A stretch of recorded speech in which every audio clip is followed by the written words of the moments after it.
പിതാവിന്റെയും പുത്രന്റെയും പരിശുദ്ധാത്മാവിന്റെയും നാമത്തിൽ ആമേൻ.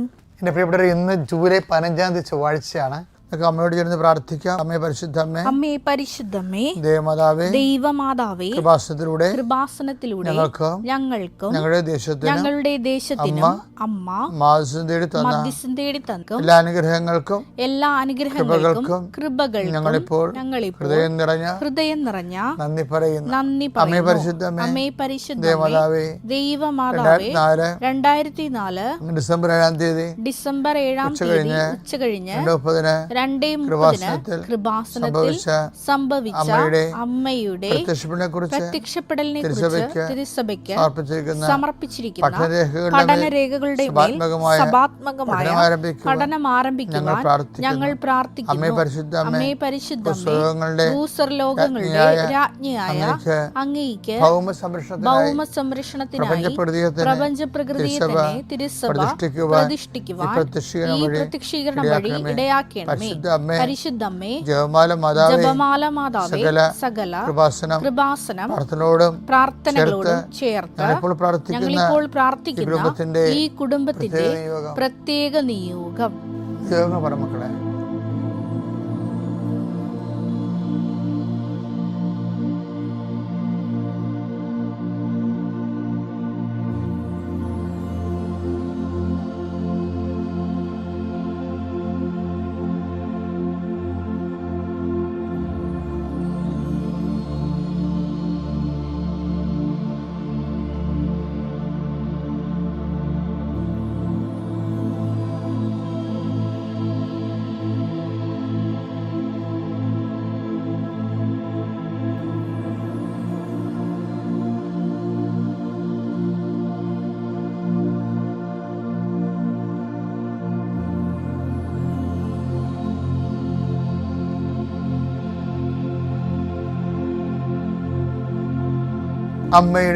അമ്മയുടെ പ്രത്യക്ഷീകരണത്തിന്റെ ഈ അനുഗ്രഹവേളയിൽ ഞങ്ങൾക്ക് സാധിച്ചു തരുവാൻ കനിയണമേ.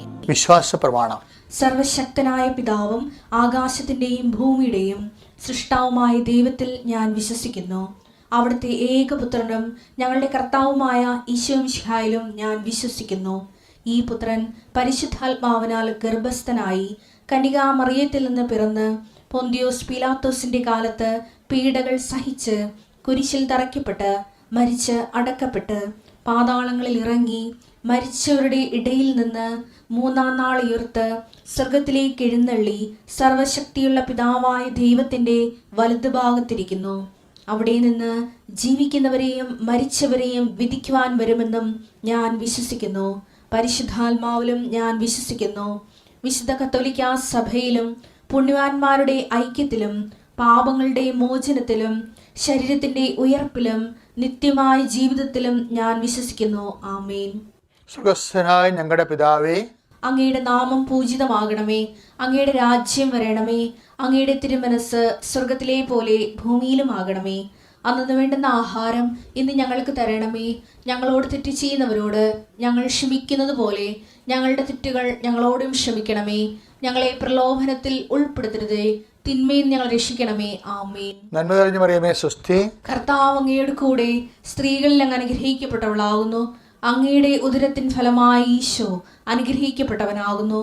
പരിശുദ്ധ മറിയമേ, തമ്പുരാന്റെ അമ്മേ, പാപികളായ ഞങ്ങൾക്ക് വേണ്ടി ഇപ്പോഴും ഞങ്ങളുടെ മരണസമയത്തും തമ്പുരാനോട് അപേക്ഷിക്കണമേ. ആമേൻ. കർത്താവിന്റെ ഉന്നതമായ നാമത്തിന് സ്തോത്രം ചെയ്യുന്നു.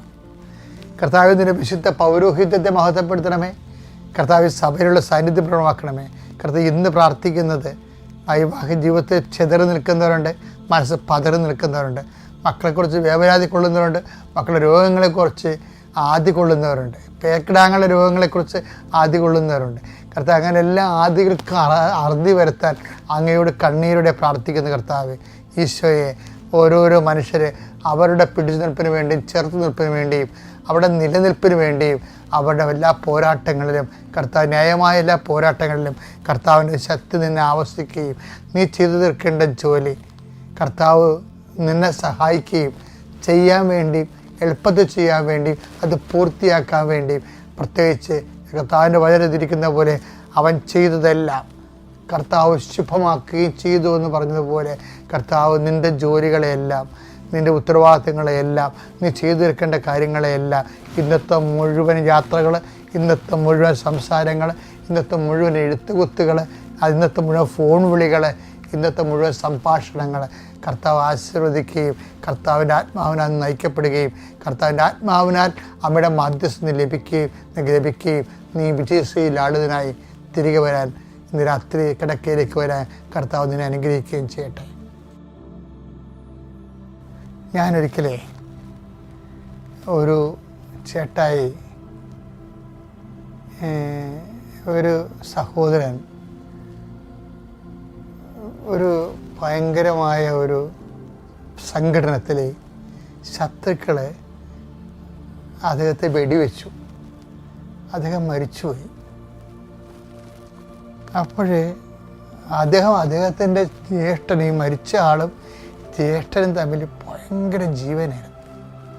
അപ്പം ഞാൻ അദ്ദേഹത്തിൻ്റെ പെണമെടുക്കാൻ പോയി. എന്നാൽ പള്ളിയിലൊക്കെ കൊണ്ട് ഭയങ്കരമായ സങ്കടകരമായ ഒരു വലിയൊരു അവസ്ഥയാണത്. ആ അവസ്ഥയിൽ ആർക്കും സഹിക്കത്തില്ല. അന്ന് രാത്രി എന്തെങ്കിലും സംഭവിക്കുമെന്ന് എനിക്കറിയാമായിരുന്നു. ഇങ്ങയുടെ കയ്യിലുമൊക്കെ തോക്കുണ്ട്. ഇങ്ങേർക്ക് വേണമെങ്കിൽ ആരെങ്കിലും വിട്ടെങ്കിലും ശത്രുക്കളെ നിഹരിക്കാൻ പറ്റും. അതുമൊക്കെ വലിയ പ്രശ്നങ്ങളിലേക്ക് ചെയ്യാതെ, കാരണം ഞാൻ അദ്ദേഹത്തെ വിട്ടുപോയില്ല. അന്ന് വിട്ടുപോകാതെ ഞാൻ അദ്ദേഹത്തിൻ്റെ കൂടെ ആ മരിപ്പ് ദിവസം, അടക്കത്തെ ദിവസം രാത്രി ഞാൻ അദ്ദേഹത്തിൻ്റെ കൂടെ ഇരുന്നു. അപ്പം എൻ്റെ ഇരിപ്പ് അദ്ദേഹത്തെ സാന്ത്വനപ്പെടുത്തുന്നുണ്ട്. ഒരു വെളുപ്പിന് 3 മണിയായി. ബന്ധപ്പെട്ടവരും അടുത്തൊക്കെ അവിടെ ആ പ്രദേശത്തും പറമ്പിലൊക്കെ തന്നെ ഉണ്ട്.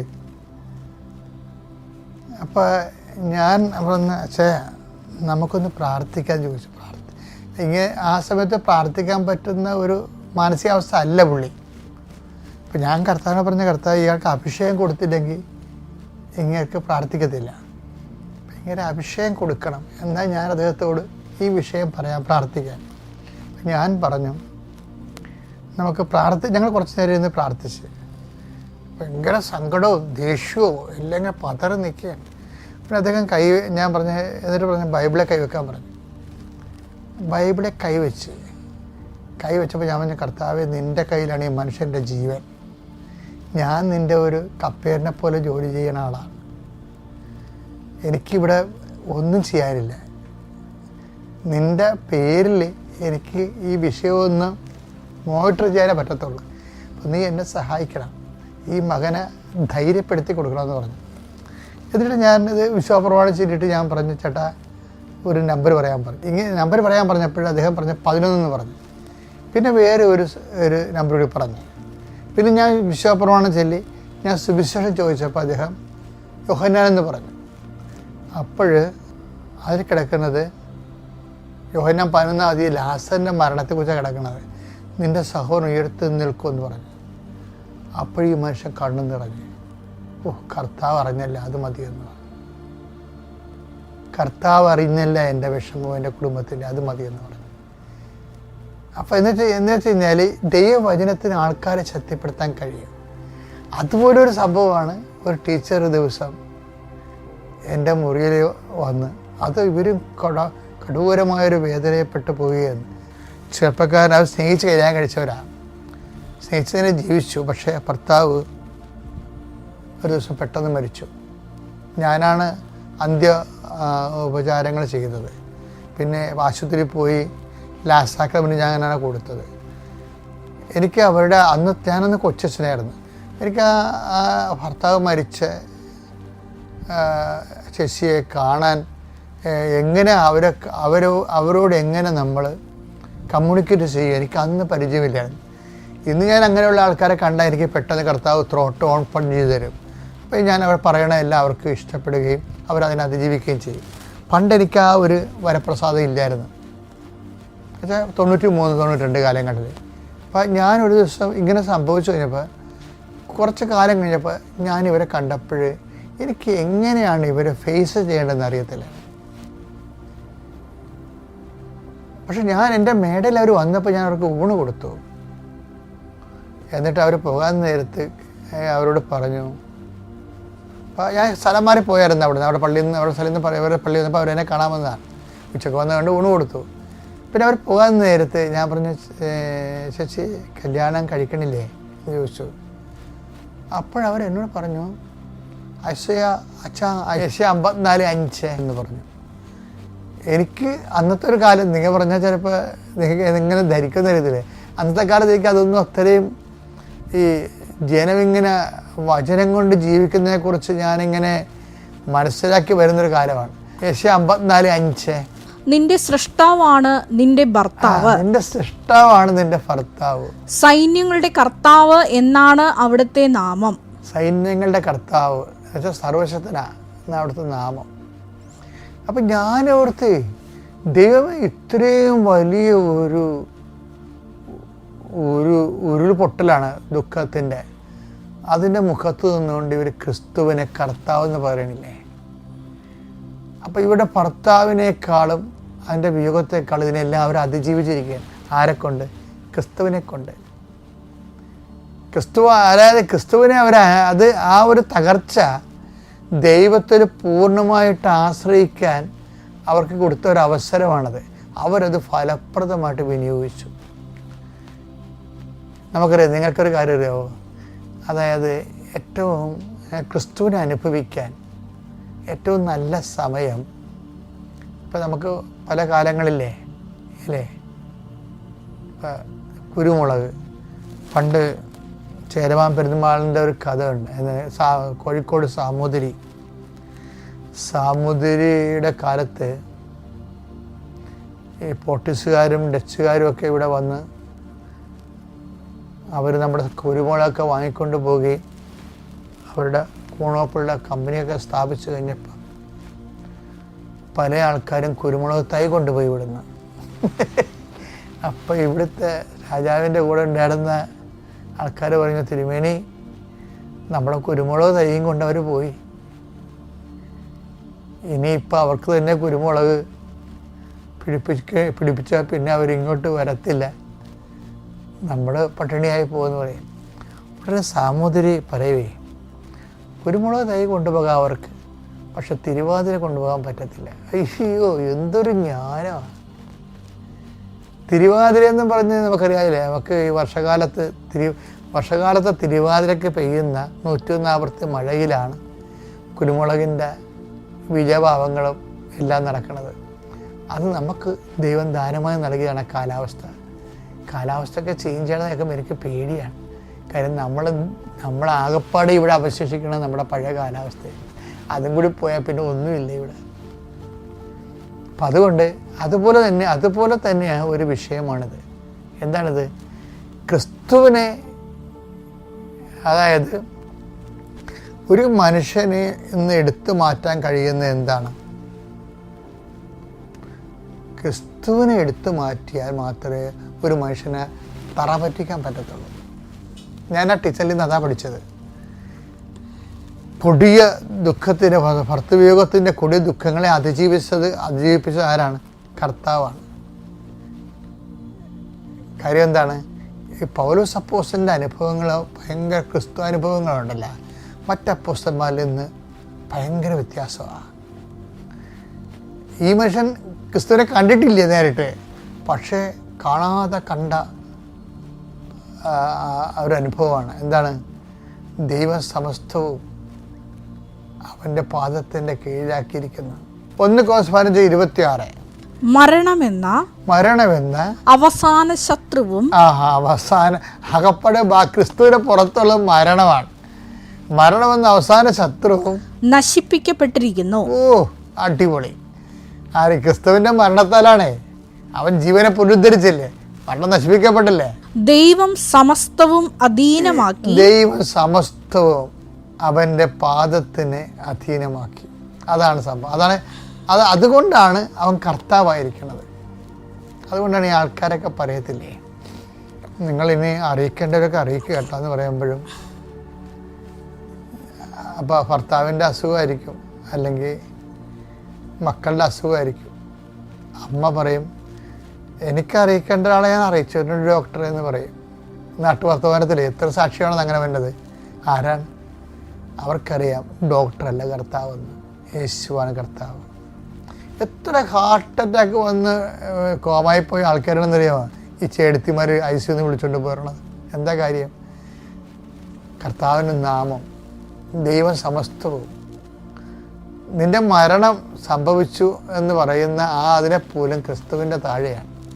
എൻ്റെ ദൈവത്തിലെ എനിക്ക് പലപ്പോഴും നിങ്ങളോട് യാചിച്ച് പറയാനുള്ളൊരു കാര്യം, നിങ്ങളുടെ നല്ലൊരു സമയം ക്രിസ്തുവിനെ അറിയാൻ വേണ്ടി നിങ്ങൾ ചെലവഴിക്കണം. നിങ്ങൾക്ക് ആവശ്യമില്ലാത്ത കുറച്ച് കാര്യങ്ങൾ നിങ്ങൾ അറിയാൻ വേണ്ടി ഒത്തിരി സമയം വേസ്റ്റ് ആക്കുന്നുണ്ട്. ഒരാവശ്യമില്ല.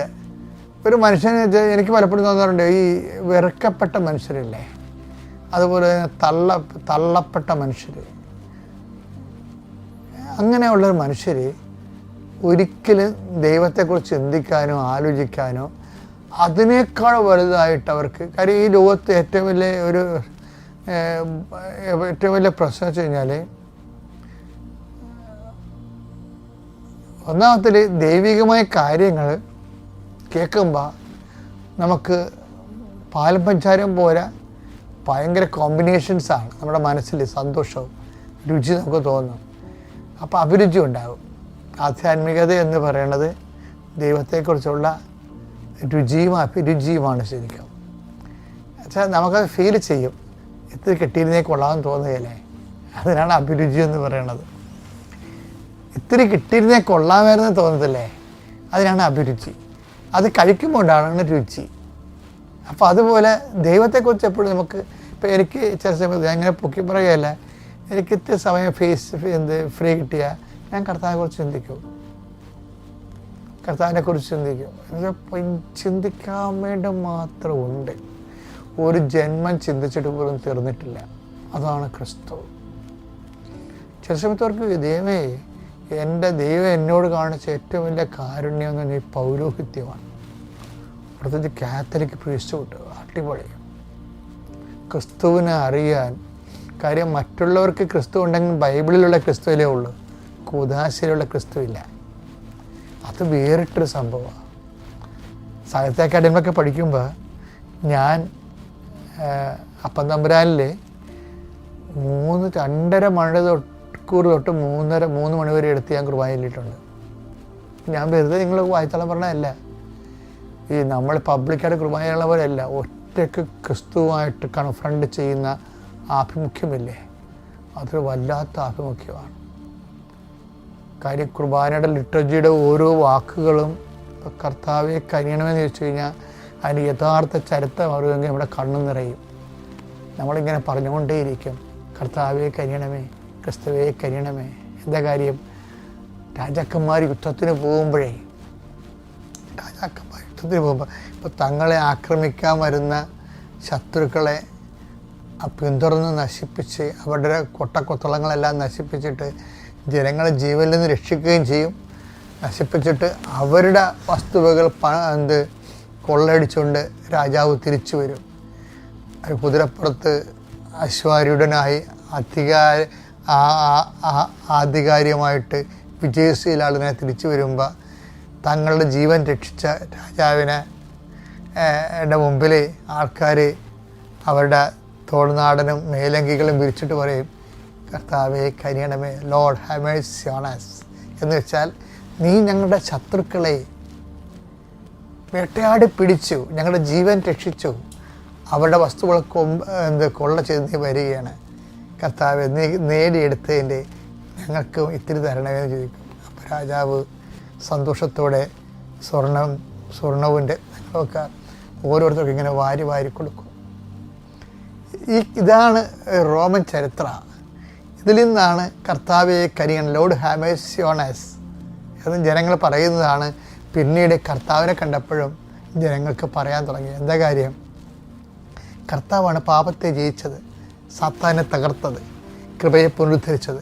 ആ കൃപയിൽ ഈ കുർബാനയിലൂടെ എന്നെയും പങ്കാളിയാക്കണമേ, കർത്താവെ കനിയണമേ, ക്രിസ്തുവെ കനിയണമേ. ഇത് മനോഹരമാണെന്നറിയാമോ?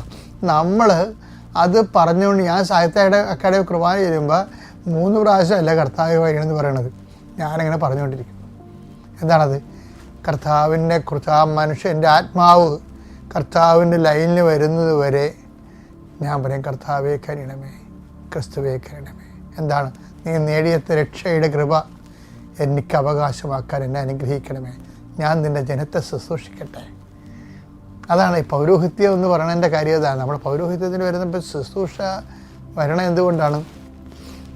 ഇതെല്ലാം കൂടി നമ്മളെ ചിലപ്പോൾ നമ്മളെക്കുറിച്ച് കാര്യങ്ങളൊന്നും അറിയാൻ പാടില്ലാത്തവർ വല്ലതൊക്കെ വിളിച്ചു പറഞ്ഞുകൊണ്ടിരിക്കും. പള്ളിയെക്കുറിച്ച് പറയും, സഭയെക്കുറിച്ച് പറയും. യു ഡോണ്ട് മൈൻഡ്, കേൾക്കുക പോലും നിങ്ങൾ ചെയ്യരുത്. എന്താ കാര്യം? This is not for us, നമുക്ക് വേണ്ടിയുള്ളല്ലേ. ഇപ്പോൾ എനിക്ക് തന്നെ എന്തുമാത്രം ആരോപണങ്ങളൊക്കെ ആൾക്കാർ പറയും. ഞാൻ മൈൻഡ് ചെയ്തത് എന്താ കാര്യം? It is not for me. പിന്നെ ആരെങ്കിലുമൊക്കെ എന്നോട് പറയും, അപ്പം ഞാനതിനകത്ത് കഴമ്പുണ്ടെങ്കിൽ ഞാനത് തുറന്ന മനസ്സോടെ എടുക്കും. അതങ്ങനെ ഉണ്ടല്ലേ, അപ്പോൾ നമ്മുടെ കയ്യിൽ നിന്ന് ചെറിയ മിസ്റ്റേക്ക് ആയിരിക്കും അല്ലേ, നമുക്ക് തിരുത്താമില്ല, എന്താ കുഴപ്പം? ടു ബി ഓപ്പൺ, അത്രേ ഉള്ളൂ കാര്യം. പക്ഷെ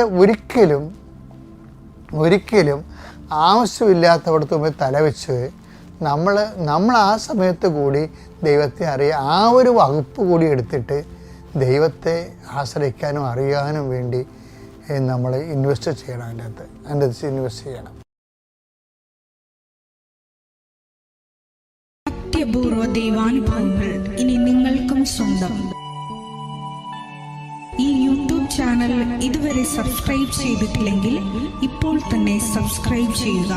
ഈ വീഡിയോ ഇപ്പോൾ തന്നെ നിങ്ങളുടെ സുഹൃത്തുക്കൾക്ക് ഷെയർ ചെയ്തുകൊണ്ട് കർത്താവിൻ്റെ പ്രേക്ഷിതരാകുക.